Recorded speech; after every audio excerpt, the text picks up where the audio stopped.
Salam alaikum, Azul, bonsoir.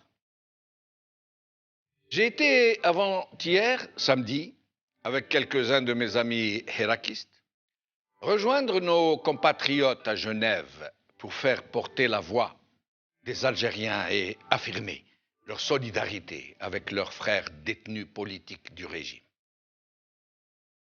Pour ce qui me concerne, pour ce qui concerne ma modeste personne, ma solidarité est acquise, bien sûr, pour tous les détenus politiques du régime, y compris pour ces dizaines d'islamistes qui croupissent dans les geôles de ce régime depuis des décennies maintenant, et dont certains en sont morts dans le silence et l'indifférence de presque tous nos compatriotes, malheureusement.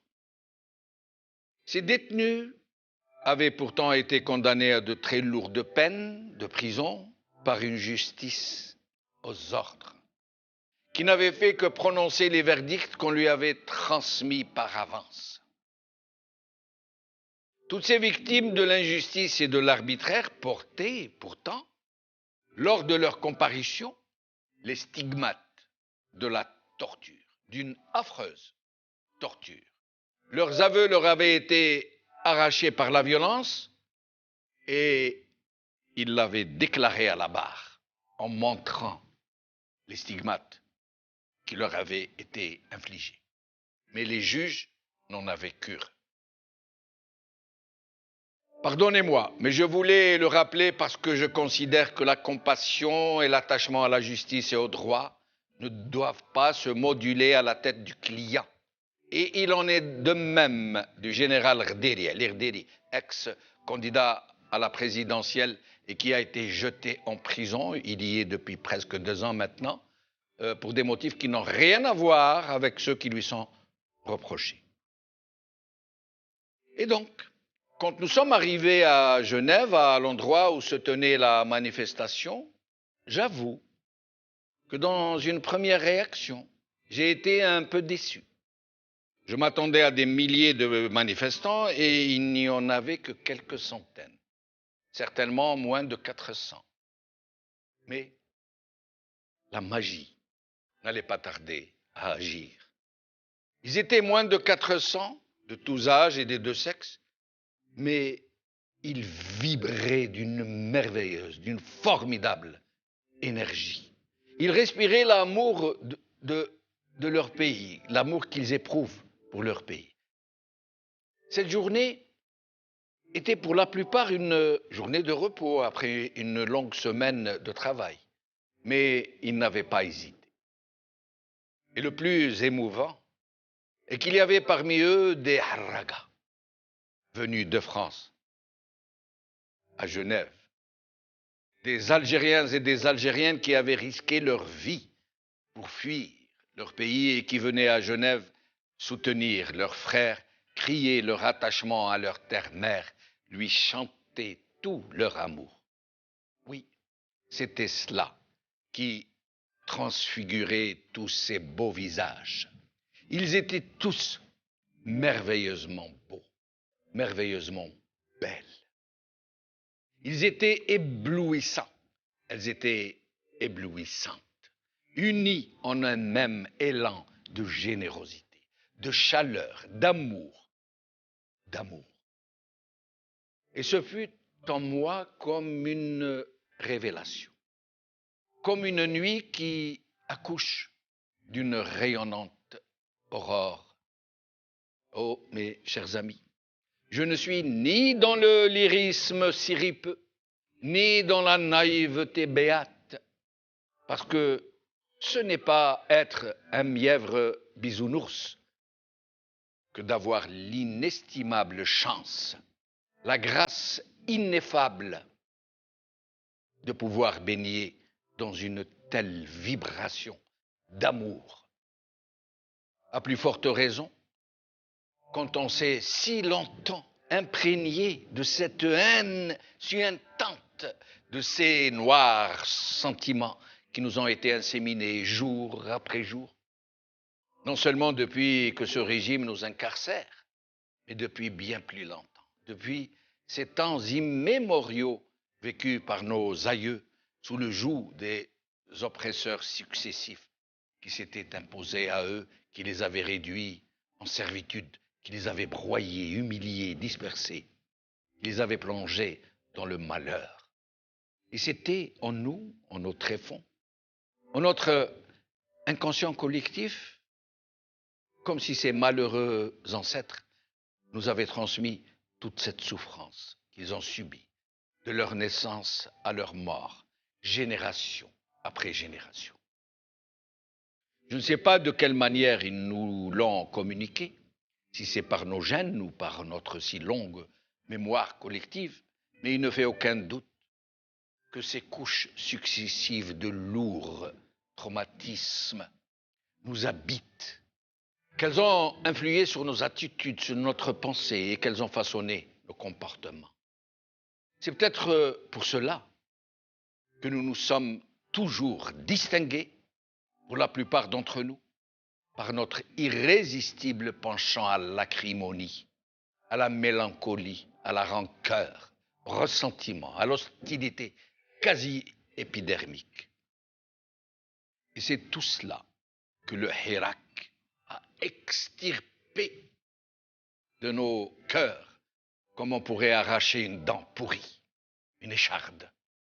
C'est ce miracle, ce prodige que le Hirak a réalisé. C'est cette fabuleuse marée de bonheur et d'amour qui nous a submergés, qui nous a portés, qui nous a habités jusqu'aux plus profondes intimités de notre être collectif.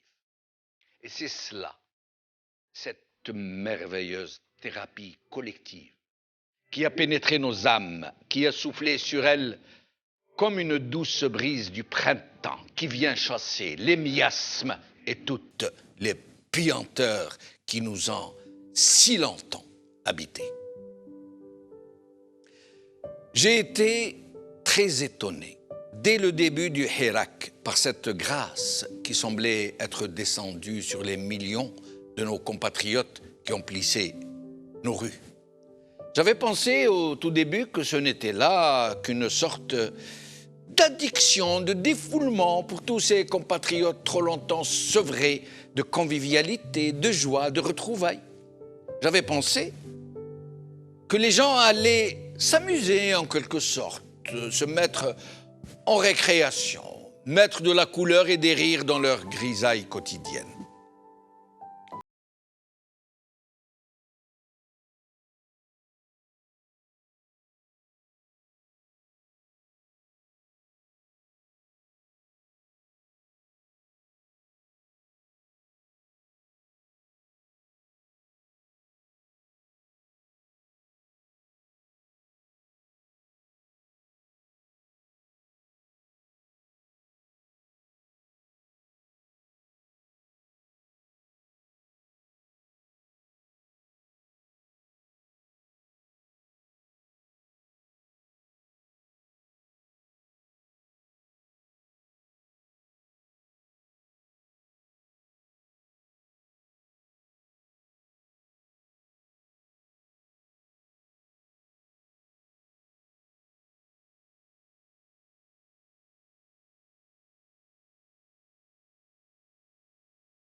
de soleil,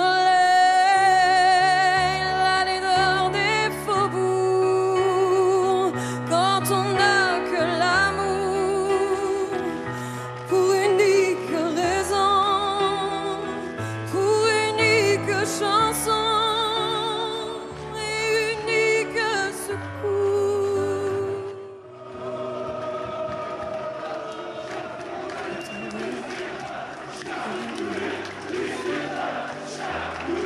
Que la vie pauvres et malandrins, des manteaux devenus quand on n'a que l'amour à offrir en prière pour les maux de la terre, en simple troubadour. Quand on n'a que l'amour à offrir à ceux-là dont l'unique combat est de chercher le jour. Quand on n'a que l'amour pour tracer un chemin et forcer le destin